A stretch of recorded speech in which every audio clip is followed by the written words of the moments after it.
Hello and welcome to the Blue Monday podcast. Now, in our 6th season, looking into the exciting happenings of Ipswich Town Football Club. My name is Benjamin Bloom, and you are tuned into a special emergency episode of the show. So I won't say available each and every week on video and audio. So for a sometimes irreverent, always informative hour or more of football conversation, make your Monday a Blue Monday. And Joe Fairs is here. How you doing, Joe?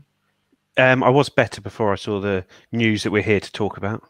So I remember we did one. We had to do one of these in lockdown, didn't we? About votings and points per games and things. That seems a long time ago. So we're basically here. We had planned not to bring the podcast back until fixtures and pre-seasons, but this news today feels fairly seismic. So if you are watching on YouTube, I'm just going to bring up, this is the EFL statement released today. So Ipswich Town and all League 1 and 2 clubs are now going to be under a hard salary cap, moving from a turnover related salary cap. And I'll preface this entire conversation, Joe, by saying I'm a musician and you work in construction, am I right?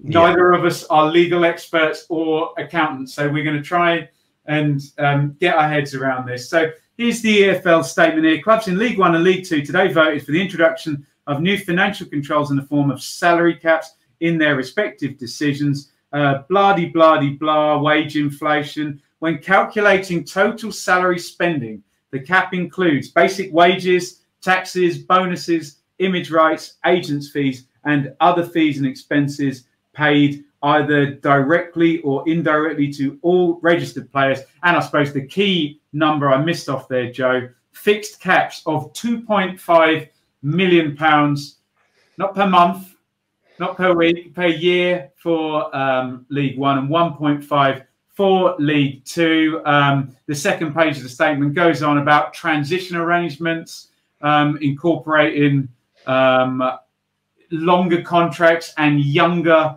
players, and also to help out relegated teams, etc., etc. So the headline news, Joe, is that Ipswich's spending is now under a hard £2.5 million salary cap. First of all, give me your reaction, and as a larger sized League 1 club, has this disadvantaged Ipswich as a club? I think my main reaction is just that it seems, in some ways, it's bolting the door after the horse has already gone, and in other ways, it's solving a problem that doesn't exist, because there is a policy in place where you can only spend up to, I think in League 1, it's 60% of your turnover. So that's already enforced. There is already a salary cap as such in terms of FFP, yeah? Yeah, so there's difference between, like, if you're a relegated club, it's 75%, but generally it's 60% of your salary, with exceptions with regards to longer contracts, younger players, as this one has got. So I don't understand how it's more sustainable to say every club can spend 2.5 million than it is to say every club can spend 60% of your turnover. It's like if you went down the pub with your mates and some of you earn £4 an hour and others of you are millionaires, and you say everyone's only allowed to spend 100 quid. Well, the millionaire spends 100 quid and it doesn't matter. Well, the guy who's on minimum wage can spend 100 quid and he's into his overdraft and like that. It seems this is sort of brought out on the back of the COVID crisis, talking about sustainability. But the only clubs that have gone to the walls, it isn't because they've overspent on wages. Well, it is because they've overspent on wages, but it's because they've overspent on wages in comparison to what their owner's going to put in. Well, this doesn't solve that issue. If Accrington decide to spend 2.5 million on wages, well, they haven't got the money to do so. And if the owner, who is subsidising that, decides to stop writing the cheques, then the club is in trouble. Same as in League 2 with Salford City, with Gary Neville and all the lot running that club. They overspend because they can afford to pay it. The 1.5 million in that league still overspends, and if they can afford to pay, it's fine. If they can't, the club will be in trouble. So it's I think it solves a problem that there's already a better solution in place for, and it massively, massively hamstrings the bigger clubs in the league, your Sunderlands, your Portsmouths, your Ipswiches, teams that get 20,000 fans through the door, that do all they can to grow their revenue, that sell more shirts to their fans, that have to look after and manage a bigger stadium to do so, now have no advantage in doing so with regards to spending on the pitch. You said so much interesting stuff there. I want to come back to you on the point about sustainability, and I want to try and give you what the EFL's argument would probably be, that their argument would be everybody spending less money is sustainable, which is a very, very black and white argument and doesn't take in any of the nuances that you just mentioned of club size. But what is your response when we see, I don't know, Reading in the Championship spending 200% of turnover? Would the EFL's argument be, well, although from what you've said, it doesn't stop people spending 200% of turnover. Obviously, their turnover is not going to be, 1.25 million or whatever it would have to be. But would that be their argument, that wages are out of control, etc., and making everybody spend less is a good thing? Yes, that would be their argument. But what they've put in place, firstly, the league in the EFL that is the absolute car crash financially is the Championship, and nothing has been put in place for that. There's talk of an 18 million cap in the Championship, but that's not going to happen because the Premier League won't allow it. And I know the EFL runs a Championship, but the Premier League are not going to say that their feeder league coming into them will only have teams spending 18 million, because they have spending floors in place when you get promoted. They want clubs to be competitive in that league. You don't want the bottom three clubs going up and coming straight back down because the gaps between the divisions are so big. But could you imagine Man United being told they can only spend 50 million on wages in a year because that's what Bournemouth can spend? It's ludicrous how sort of the bottom clubs are pulling the bigger clubs down with them, and like we're in League One and we deserve to be, but ultimately there's clubs in this league that this is the height of their ambitions, and they want us to be pulled down to their level rather than come up to our level, because they can't come up to our level because they just do not have the structure in place or the fan base or the ability for growth to get there. So the EFL split is so obvious now, isn't it? Because when we were doing all the stuff on points per game and voting, everything was framed as, right, we talk about League 1 and 2 today, and we talk about the Championship. It almost already is a different thing. And yes, you're right, the massive car crash is the Championship. I suppose they're going by the logic, it's going to be harder to sort out the Championship, so let's get down to League 1 and League 2 and do it first. Is your position, Joe, you said something, they overspend because they can afford to overspend. Is your position that a club that A, makes more revenue should be allowed to spend it, and B, a club that wants to, how shall I word this, gamble sensibly should be allowed to do it?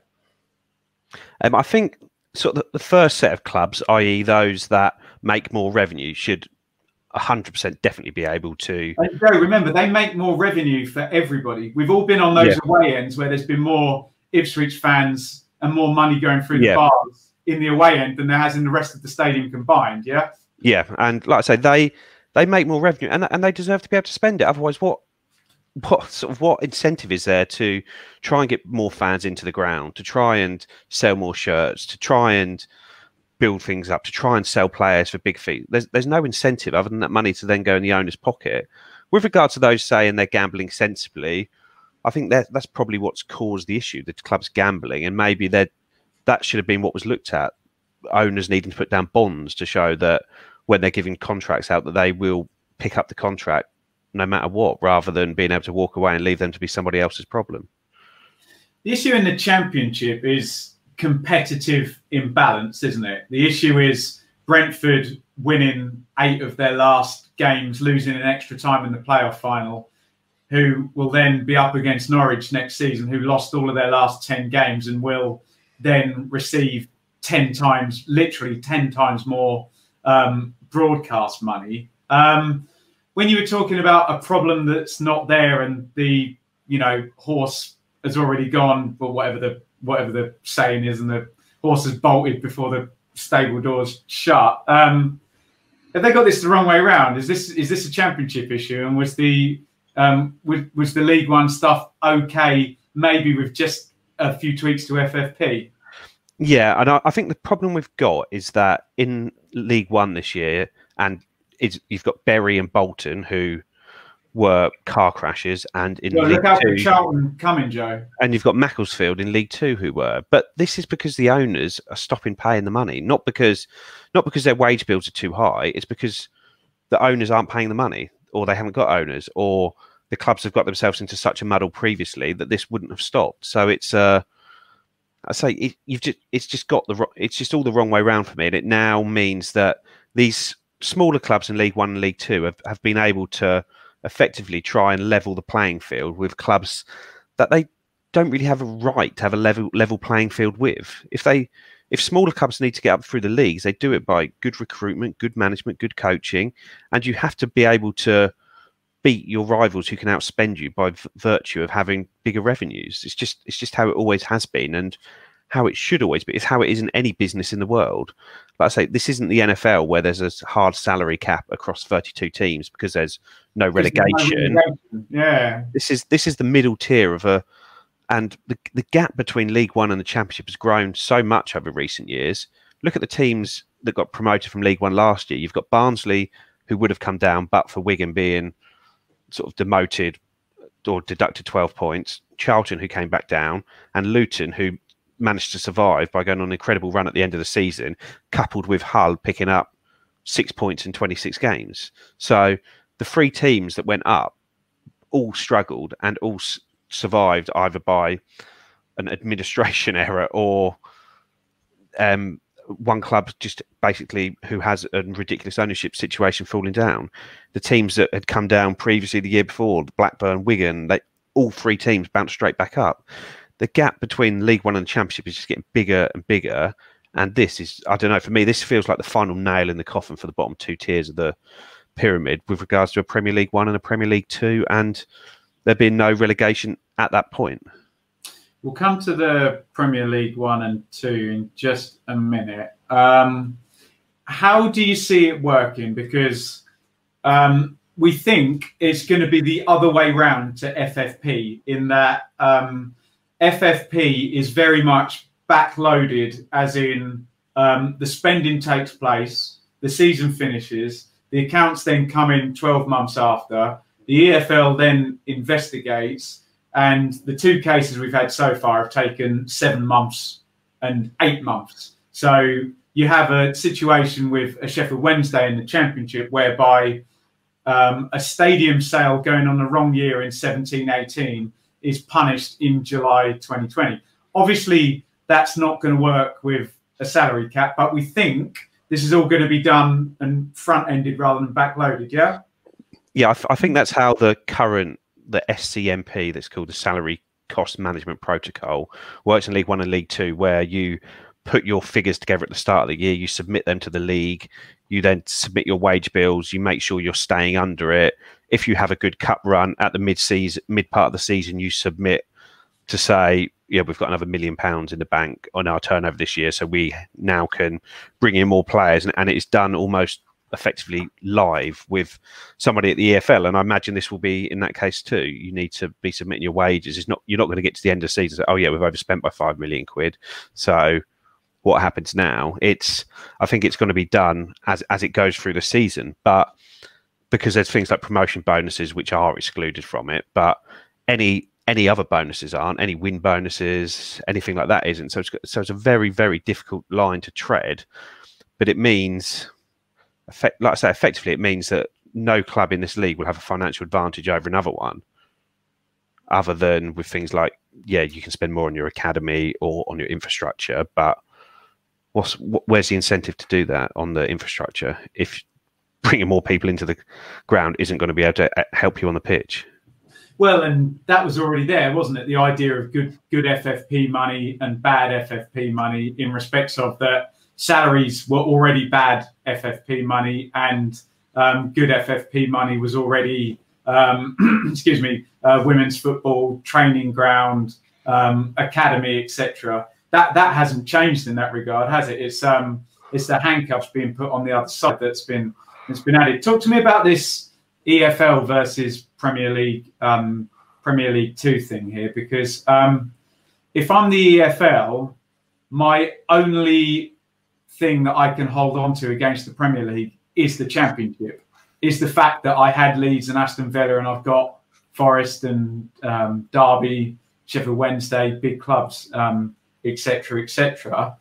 Does this now not weaken their position in that, you know, the Championship can then, you know, now effectively lobby against the fact, oh, we don't want anything to do with what's gone on down there, we're going to vote against it? And frankly, if you were to set up a Premier League 2, we'd all sooner come with you and make the EFL 2 divisions. Is that what you're fearing?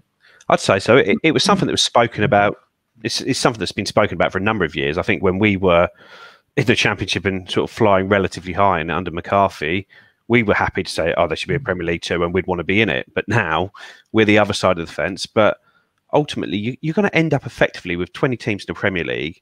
Championship, there's going to be about 17, 18 teams. And there's going to be a bottom 6 of the Championship who are just going to yo-yo between the bottom of the Championship and the top of League One. And at what point does that stop? We've already had a big divide between the Championship and the rest of the Football League, with the fact that the Championship finished their fixtures this season where League One and League Two didn't. This is another divide there. We've had talk about regional football below the top 2 tiers. Everything is just pulling League One and League Two further and further away from the Championship, and we're on the wrong side of that fence. And if that drawbridge does go up, we're going to be looking in, and as a club, totally screwed, because the only way we can get out of the financial hole we're in or reach our potential as a club is to find a way to get back into the Premier League at some point, and that's just going to be cut off from us. And where do you suppose the cut-off would occur? I mean, as I'm thinking about this, the obvious line would be under the parachute payments, wouldn't it? And you're now going to have Norwich, Bournemouth, Watford is 3, Fulham went up, West Brom went up, Stoke. Well, I reckon you'd end up with something like 18 in the Premier League, 18 in the Premier League 2. Those sort of levels of teams, so 36 clubs. But you know what I mean, Joe? We're close enough with, if you have 8 teams receiving parachute payments, you essentially have got 28 teams in the pyramid making way more money. All you need to do, from what you're saying, is add another 6, and you've got 34, and you've got I don't know, a 16-team Premier League and an 18-team Premier League 2, right? It's not going to be far off those numbers if it does happen.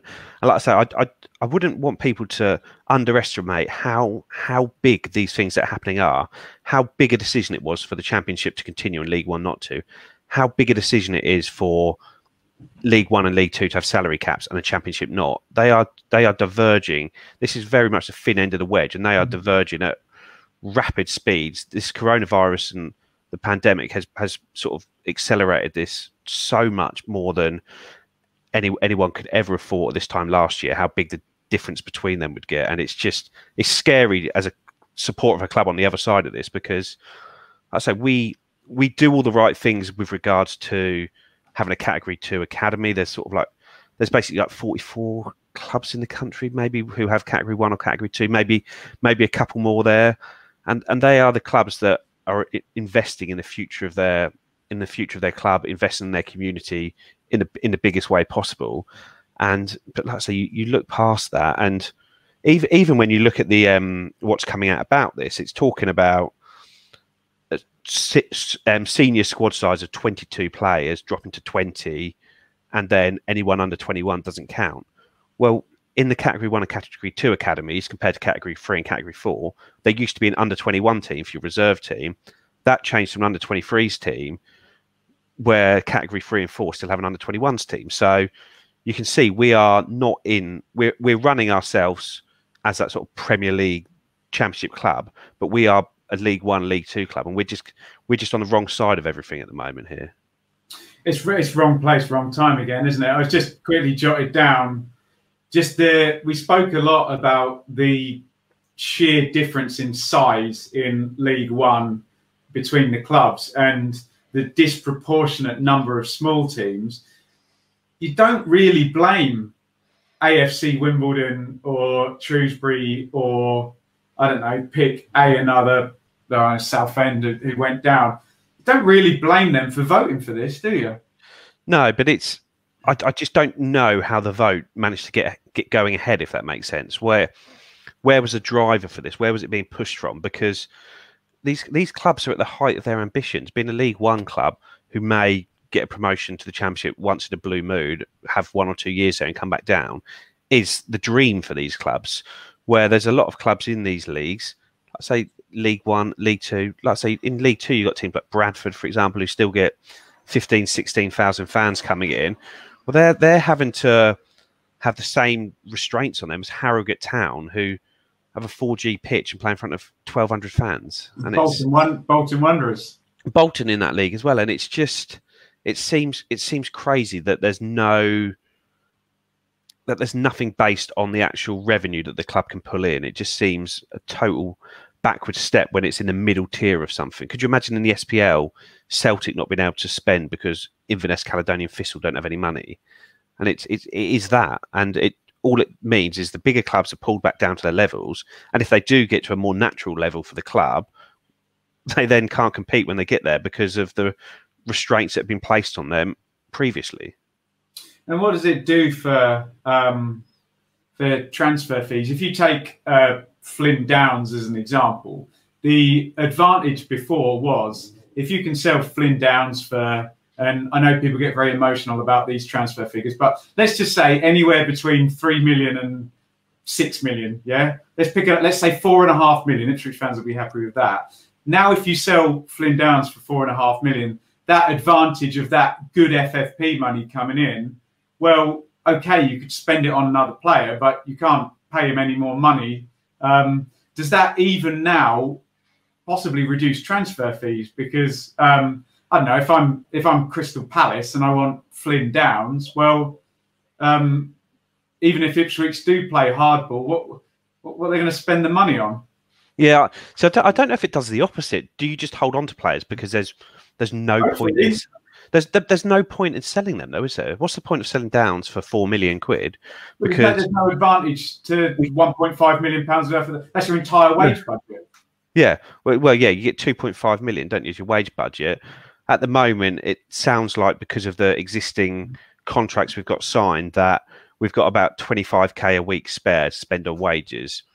Well, that's like 4 or 5 players at the levels that we're paying players. So you've just got no benefit of selling anyone, and we've got a big problem coming over the hill. When you look at the makeup of our squad, because you've got 17 players over 22, which it means that you've only got space for 5 in your senior squad. Admittedly, that includes Aaron Dryden, so really you've got 16 because he's not seen as part of the first team.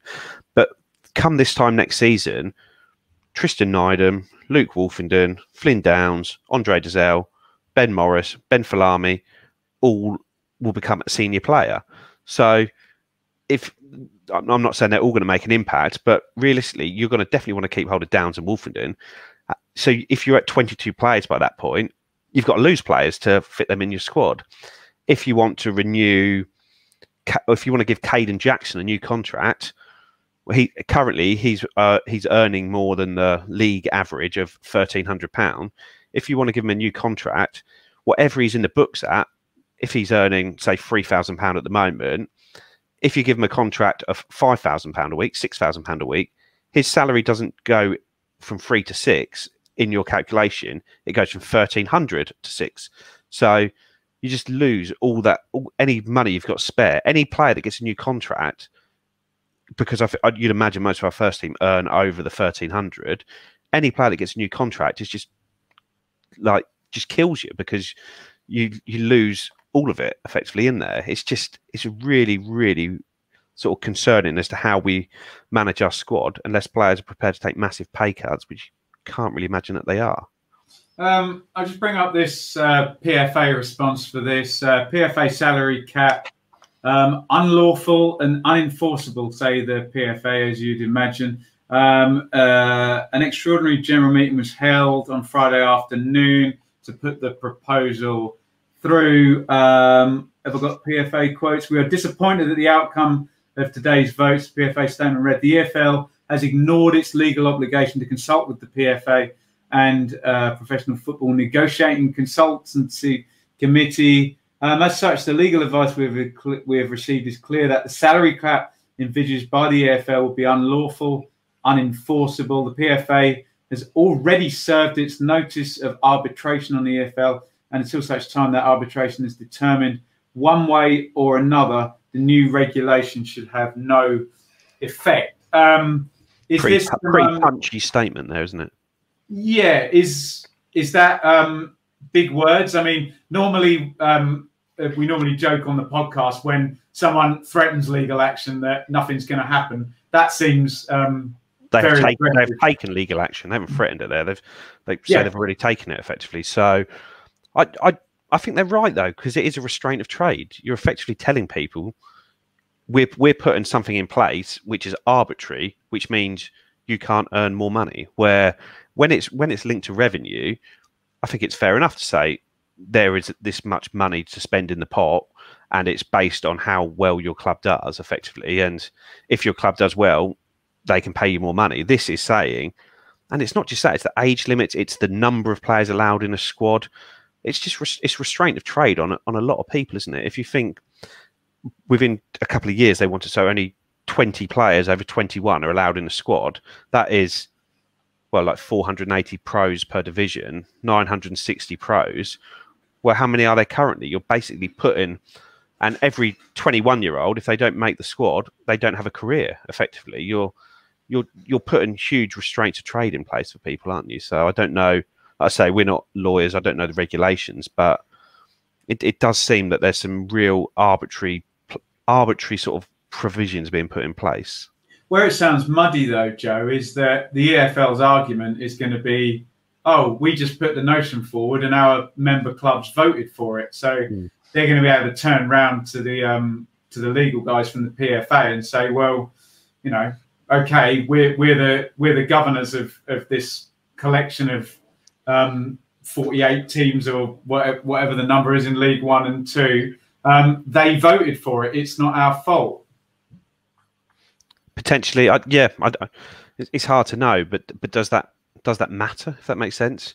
It doesn't make any difference to whether it's right or wrong. But I can see that being their argument. But if the members vote to say we're not going to allow any black players to play, would that matter? I mean, the members can't just vote anything through. It has to be legal, doesn't it? It can't be discriminatory and things like that. And if that can be argued that this is discriminatory on restraint of trade, then like I say, I don't know. Like I say, hopefully this isn't the end of it, because I just don't see this as being the right way to go when proper enforcement of the existing salary protocol is surely the best way to do things. Let's just bring this up. At Joe Fairs there on Twitter, an utter joke that poxy little League One clubs have been able to stop clubs spending money that they get in through the door. What's the point? 45 likes on that one, Joe. I'm sure there's been more since was that your initial grumpy reaction, or do you stand by those words? Yeah, no, I stand by them, because both. my life has missed football since March because of the coronavirus pandemic. All these clubs voted to not play football. These are football clubs who voted to not play football. Ipswich have voted to play football, not been allowed to, even though clubs have played in the playoffs despite not wanting to play football. The season's been put back. We now can't spend money that the club has worked hard on getting. Like I say, we've got 9,000 people signed up for a season ticket already, when they don't even know if there's going to be a season. 9,000 people signed up for it. And it's just, I don't know, it's just another slap in the face for a club that has come down to this level, been accused of being arrogant, even though we just tried to get on with it. We sold out every away end we had nearly all season, spent hundreds of thousands of pounds in bars. We've embraced it, Joe. Around the club, embraced it. And like, because these clubs don't want us to spend our money, then, like I say, we've been sticklers for financial fair play. We've followed the rules for years and years. We followed the rules when nobody else was following them, but yet the rules are now changing and they're just making it so it's so unbenefit. For the first time in a decade, we're actually big hitters in the league, and we're not allowed to spend the money. We just have to sit there and count it instead. What would you think a Shrewsbury fan or an AFC Wimbledon fan, if they listened to this podcast, what do you think their reaction would be to Ipswich fans being cross that they can only spend 2.5 million on wages?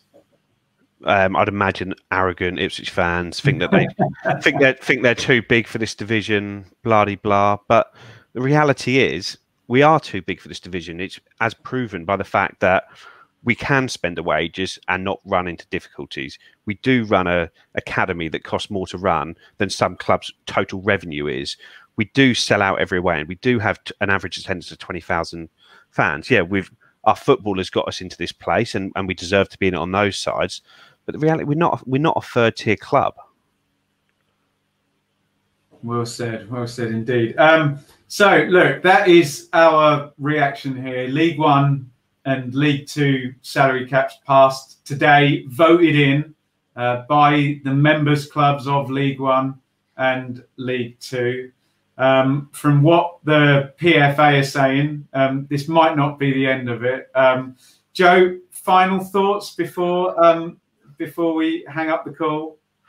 Just hugely frustrating, really, that we've been relegated twice in 20 years, and it seems to be the absolute worst time relegated since. We dropped into the Championship without parachute payments, ITV Digital collapsed, and all three teams that came down ended up in administration. This time, the only difference is this time we did have a chance to get out of it before the sky fell in, and we screwed that up massively last season. And now effectively the sky falls in, and we will probably spend 17 years in this league like we spent 17 years in the Championship. But if, there's so many teams now that are going to look at this, and it is now or never, really, for Ipswich, for Sunderland, for Portsmouth. If you don't get out of this division this season, you could be in for a long, hard slog. And when you look at us, we're shambles at times, and we're not going to be the ones that take the chance. We never do. Oh, goodness me. So there is our advert for the new season of podcasts there. The beginning of year 2 of 17 in League One. But in all seriousness, big news happening today. And as always, we invite your thoughts at Blue Monday ITFC. You can tweet me at Benjamin Bloom and at Joe Fairs. Just give him a wide berth today. He's a bit cross. The podcast will should have put the blinds up. I've got like Adam Ant going on. I was going to say Ultimate Warrior, yeah. The podcast will be back. Well, as I say, we've hastily convened an emergency pod. Do you know when the fixtures come out, Joe? There isn't a date announced for the fixtures yet. I think all of a sudden they're just going to drop one random Wednesday afternoon at about 8 minutes past 12. Out of the sky. So look, we'll be back. We'll be here for our 6th season, and hopefully, like Joe says, in this it's now or never moment, we'll try and take advantage, salary caps or what. But uncertain times. Please get your views in at Blue Monday ITFC. As ever, don't let your emotions cloud your reasonings. There are facts and figures about this, but they do all seem to be rather against a club of Ipswich, Sunderland, Pompey, Oxford size in League One. But maybe they're for the other 10 or 20 clubs that they might advantage. Joe, any last words? No. I'm done. He's done. Thank you, everybody, for watching. As ever, you can listen on Acast, iTunes, or you can watch over here on YouTube. Have a good think. Salary caps introduced today. Remember the day. What day is it? Like August the 7th?